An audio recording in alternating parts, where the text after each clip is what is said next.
Hello, everyone, and welcome to the Real Estate Daily with the House Heroes.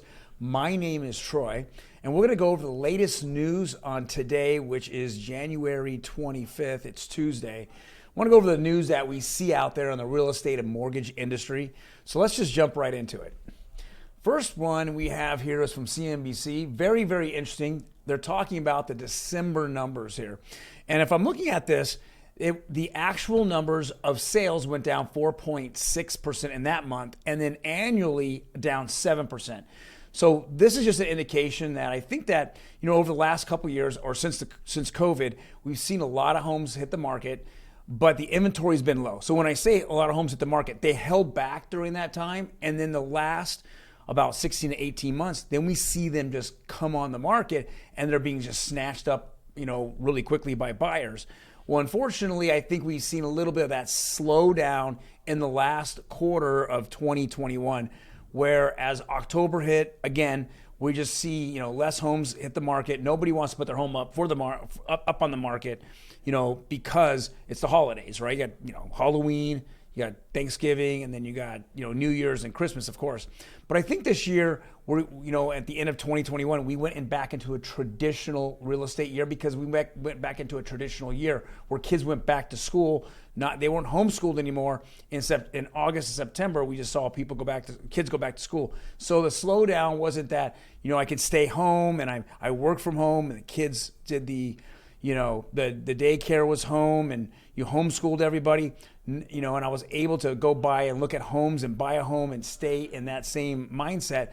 Now we went back to the traditional market where kids went back to school, parents went back, working, at their jobs at a different location. So that's where I think we're seeing this slowdown. And of course, because of that, we had less people wanting to put their homes on the market. So that's what we're seeing here on CNBC. December home sales disappointing, prices still up on low inventory.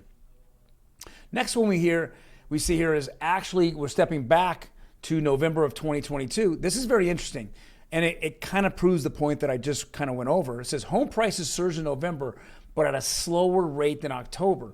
So if we look over year gains, so if I go look over, let's say October of 2020 to October of 2021, as a nation, we went up 19.9%. So think about that. The average home was up 20% during that time. And then if we looked at from 2020 November to 2021 of November, then it only had risen 18.8%. So we just kind of ticked off a little bit, maybe 1% here.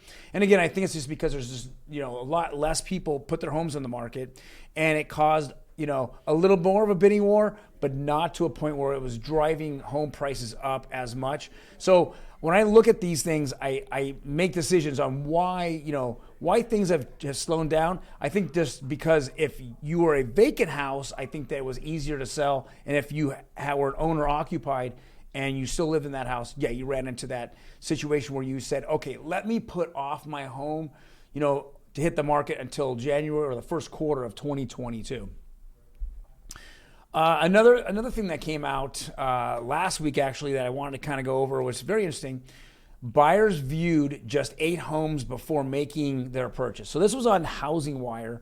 Very interesting with their article here. They went to the National Association of Realtors, and that 8 homes. And it's very interesting that only 8 homes were looked at. And I think it's because of buyer fatigue. When you're out there as a buyer and you're looking at housing, you know that the housing market is red hot. And because of that, you know that I need to get into a house. Well, traditionally, when you write your first or second offer on a home, you run into a point where, you think you know the market, you want it, you don't really want to overpay for it, but you're just, tipping your toe into the water to feel, how warm it is. Well, unfortunately, we've run into some buyers like, okay, I'm going all in. I'm pushing my chips in on this next home if I like it. And that's what they did. They pushed their chips in. And with that being said, we're looking at only 8 homes, or average of 8 homes even being viewed before actually getting into their first purchase. Another article here, and I like to show this. It's always a day late, but it kind of goes over nationwide mortgage rates. And I'm noticing that, the conforming rate here, the 30-year conforming rate's at 3.73.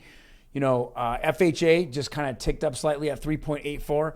I know more in the eastern part of the United States that these rates are, more applicable and actually maybe even a little higher. And then in the West, because it's so competitive, we're seeing these rates being a little lower. So, but these are the average national rates, for actually yesterday. It was updated yesterday.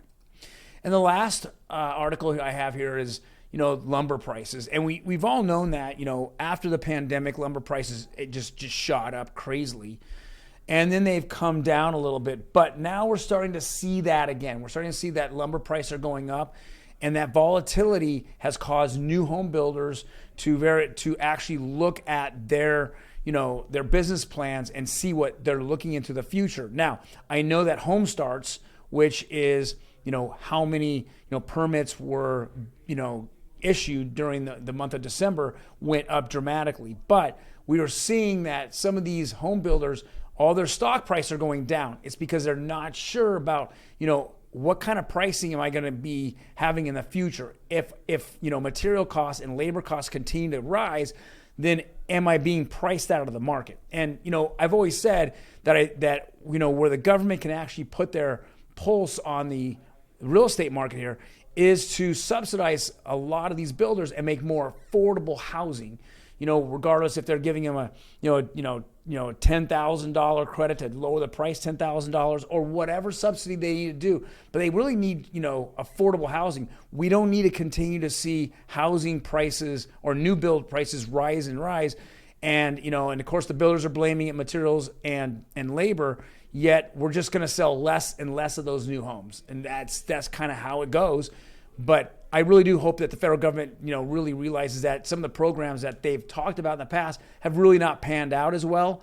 But we're actually seeing that we need them to actually put more effort into the new builders. So that's the news that we see today here on January 25th, which is Tuesday. I'm hoping that everybody has any questions or anything. You can actually, contact us in the chat. Otherwise, hit the like and subscribe button. We definitely appreciate it. YouTube's out there and they look at algorithms, and we just started doing this channel. I'd love to see it kind of pump up here a little bit, and I'll keep doing this content every day for you. All right. Well, hope you guys have a good Tuesday, and you guys take care.